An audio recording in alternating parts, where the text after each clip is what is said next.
Hey everyone, it's Aesah, and welcome to my video for playing for first versus top 4. Quite a lot of players wish they had more first place, where their graph, the distribution kind of looks kind of like a bell curve, where they don't have that many firsts, they don't have any eighths. And other players are kind of the other way around, where they have too many eighths and they want to have more top 4s. So basically, I want to talk about some of the decisions that can affect whether you go first or top 4. The main thing it comes down to is when you choose to spend your HP. Basically, anytime you take risk and spend your HP, you increase your win rate but decrease your top 4 rate, which just makes sense. The single most important factor is probably just greeting versus spending econ. I think this mostly applies to later game. Early on, you're mostly not going to make that big of a difference. You generally want to save HP. You might be able to save like 1 or 2 gold here and there early, but mostly is impactful. I would say on stage 4 is probably the most impactful one. When you go level 8 and roll down, let's say you're in a spot with 40 HP, maybe like 50 HP on 4 or 2, and you roll for your board. You find 1-star carries of your 4 costs, and let's say you have 40 gold left, and you can kind of choose to continue rolling for 2 stars, or you can just wait. So, as an extreme example, let's say one player chooses to roll all the way down to 10 or even 0, and if they have their carry paired, they just continue rolling for the rest of the game. This player might have a very high top 4 rate because they're going to invest their econ as soon as possible for their board to be upgraded as early as possible, which saves HP. They're unlikely to go 8th just because they'll win rounds in stage 4. Alternatively, another player, again, like 50 HP, 40 gold, might choose to econ back up to 50 and just hold 50 for the rest of the entire game, rolling down to 50. So this player might lose more HP during stage 4 or 5 because they'll have a weaker board relative to the person who's invested all their econ immediately, but they might have a higher first place rate because their final board, if they were to survive, is going to be worth a lot more gold than the player who didn't make that extra 5 gold of interest, which that comes out to almost 30 gold during an entire stage, which is quite a lot. Of course, 30 gold is, I mean, basically a full gold augment's worth almost, depending on when you take it. But yeah, I would say this is the single most important factor on determining first or uh, whether your graph kind of looks like a bell curve for first through eighth or an inverse bell curve. Some other factors could be greeting versus slamming items. Of course, if you invest your items as soon as you get them, you're likely to save HP, which helps you get a high top 4 rate. So if you find yourself going 8th too much, you may want to try slamming your items sooner. If you find yourself going top 4 a lot, but first not that often, you may want to try slamming less items, because by making less items, once you get your next components on either carousels or neutrals, you'll have more possible combinations. Think about like if you have salvage bin, basically, you'll have more possible combinations so you can make better item decisions and end up with better final overall item quality. Of course, again, the cost of that is you'll lose more HP, so there might be a higher chance of you going 8th if you're not using your items throughout the game. Another factor is choosing high risk augments.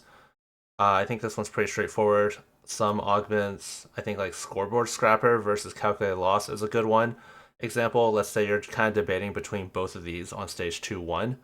They're both loss streak augments, but scoreboard scrapper is a lot more first or eighth because it's just it's a pretty weak augment until you get into the top 4 after loss streaking, and then it's extremely strong, and then you can usually use that to go first. But with calculated loss, it's just an econ augment. It doesn't give you any power benefit. So what usually happens is because it gives you so much econ, is you can do your 4-1 level 8 roll down, and you can actually usually win the rest of the stage pretty easily just because of all the extra econ you have.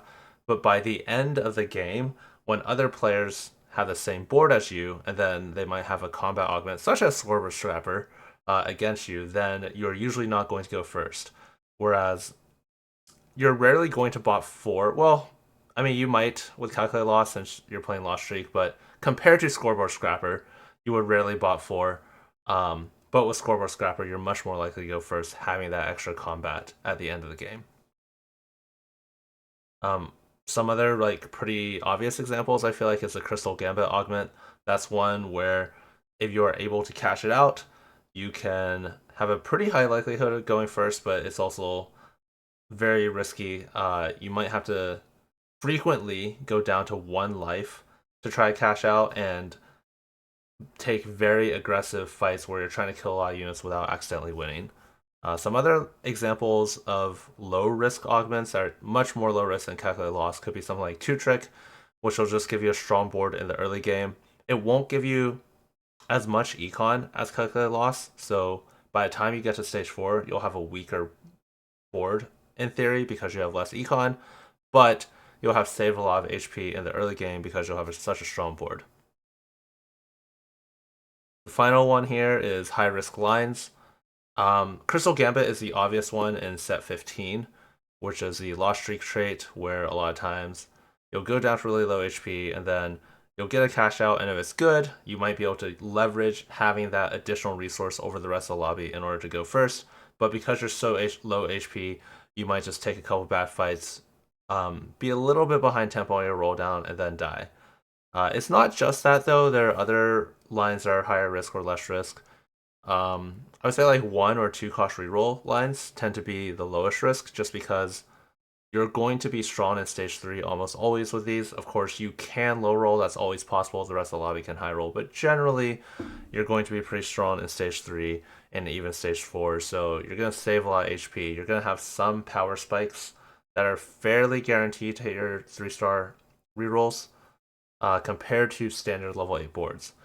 On the other hand, 3 cost reroll is actually considered high risk oftentimes, where if you are able to hit your 3 cost rerolls, then you should be extremely strong. A 3-star costs 27 gold. That's pretty crazy. A 2-star 4 cost is only 12 gold. But the risk is that you're going to lose a lot of HP getting there, because of course it's just hard to get there. Oftentimes you might be getting this on stage 5. So if you bleed too much HP early on and just rotate into someone strong, you might just die. And also, they do just take a lot of econ, and TFT at the end of the day is a variance game. With 1 and 2 cost reroll, you almost always make it to the 3-star of your main carry, but with 3 cost reroll, it's very possible to die before you even make it there. Those are some decisions that you can think about if you want to increase your first place rate, or if you want to increase your top 4 rate.